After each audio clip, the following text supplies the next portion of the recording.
Now we are going to have a look at fluvial landforms. Now, of course, we cannot do all the landforms, but we are going to try to do the most of them.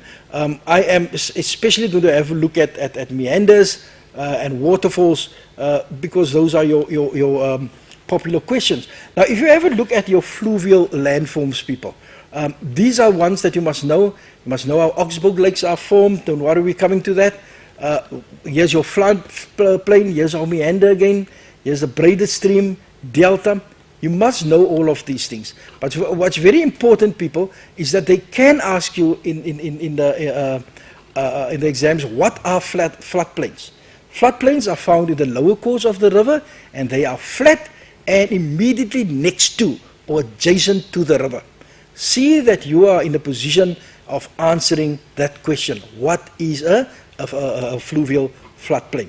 Okay, now, people, the first thing that I'm going to have a look at will be waterfalls. Now, it's very important that you must know how waterfalls are formed and what happens when you have a waterfall. Now, you must remember that your key when it comes to waterfall is harder rock and softer, less resistant rock. Remember this rock. These ones that are darker ones that I've indicated here. These are very hard. In other words, they are much more resistant. And these ones, the lighter colored ones, that are the softer rocks, they are less resistant. Very, very important that you must know that. Now, okay, now what happens is actually the form of a waterfall is that water comes and actually it falls. That's why they're calling it a waterfall over the harder rock, right? Because the softer rock, what happens is it erodes away much faster. Well, the result is that you get this water, it comes up to your hard rock and it falls actually over the hard rock. And then, of course, we've got your rapids. People just have a look some people call actually a rapid small waterfalls. And if you look at this photo here and you look at this, well, perhaps they're not very wrong when it comes to that. So what happens here, exactly the same at your rapids, the water flows over harder and softer rock. And you've got, what kind of flow is that? Of course, your turbulent flow that we've got here. Now, people, we're going to have a look at waterfalls now, simply because waterfalls are very important. Now, as I've said, when we study waterfalls, people, there are two key things that you must remember. The first thing that you must remember is your harder and your softer rocks. Have you got that? What you've got that? You've got your harder rock on top, and because the softer rock gets eroded much quicker, the water comes and it falls over the harder rock. Okay, that's the first thing. The second thing that you must remember is that waterfalls are not static. They move all the time. And the way they move is that they move back upstream. They retreat upstream. Now, if you remember that one that we did when we did the ungraded profile, one of the ways in which a profile can change from from an ungraded to a graded profile is waterfalls that move upstream.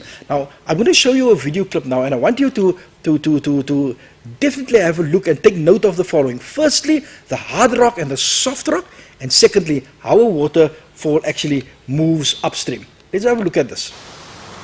So we've got windstone, but very important, there's a second rock at high force. And it's the difference in hardness that's crucial in understanding how the waterfall came about. In this cross-section, the windstone is the darker layer of rock on top. It's so hard that the river can't wear it away. The lighter layer of rock underneath is the softer one that I've just smashed with the hammer. It gets slowly worn away by the water swirling at the base of the falls. It's pretty obvious what's going to happen. And this simple process will of course happen again and again. The end result is that the waterfall actually moves upstream from the spot where it started. As it does so, another landform is created. A gash in the landscape with very steep sides and a river at the bottom. A gorge.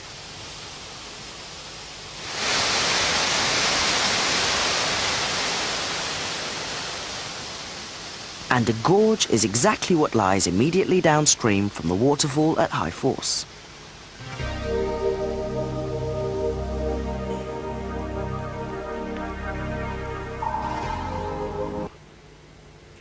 Okay, so matrix very important.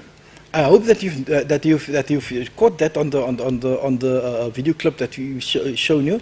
Firstly, the harder and the softer rock, and secondly, how the waterfall actually moves upstream. Very important that you had to look at that. Okay, so this concludes our waterfalls. The next one, landform that I would like to have a look at, meanders and oxbow lakes. Now as I have gone through the lesson this afternoon, many people asked me, what are meanders, what are oxbow lakes? Okay, here we are now with your answers. Now, people have a look at this photo. Beautiful photo. Here we've got our river flowing here, and here we've got our meanders forming here. Meanders are river bends. Please remember that. River bends, not. But when we've got the river bending like that, it does not stay like that all the time. There are certain things that happen. And this is what you must know, people. You must see the relationship between meanders and oxbow lakes. You must know that. If you don't know how meanders work, you will never understand how an oxbow lake is formed. So let's have a look at this and see if we can see how oxbow lakes actually form from out of your meanders. In flat areas, rivers wander about, forming loops of all shapes and sizes on the valley floor. These are known as meanders.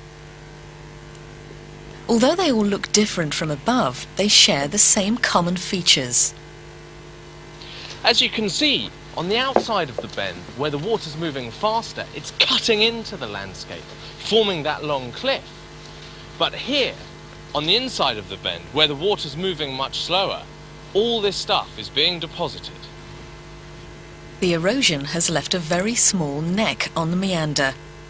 If we strip the trees away and look at it from above, it's easy to see what will happen next.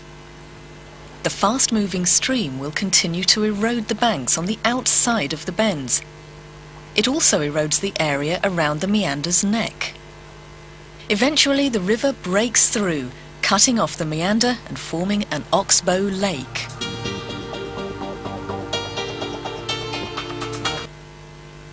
Okay, people, but when if you know how these things occur, it's very important that you must also have a look at your topographic map. Now, this river running here, this is the Berg River flowing here. Now, see what happens now. The first thing that I'm showing you is that is the direction. Now, here we've got a meander, the river bend, and here we've got one. But have a look at the difference between the two. This is very important. Now, what happens here, people, is that here we get the erosion. And as the bends are eroded towards each other, the neck becomes narrower and narrower and narrower. And eventually, the river cuts through the neck. This river, one of these days, within a few 100,000 years, this river is going to cut through here at the bottom also and run straight through the neck there, as is happening here. And what happens then, people, is that you get that your deposition actually takes place, and then your oxbow lake is actually formed. So those are your oxbow lakes that you've got there. Now, people, what you also must know is what happens with a cross profile around a bend. Now, let's see. Remember, we're busy with meanders. Here's the river flowing now. Here we've got faster flow, and here we've got slower flow. See what's happened. Remember, when you get faster flow, you always get erosion. Slower flow, deposition. Have a look like that. Erosion there and deposition. You can see, look at the amount of stones there and the amount of material here on this side. Immediately you can see the difference. And what's happening there, that is called the undercut, and this is called the slip-off, slope of the two. And if I should draw a cross-section from X to Y, then this is what it would look like. Okay? Have a look at this. Here we've got the deposition that takes place there. Here we've got erosion that takes place here. And this is the undercut slope on the side, and we've got the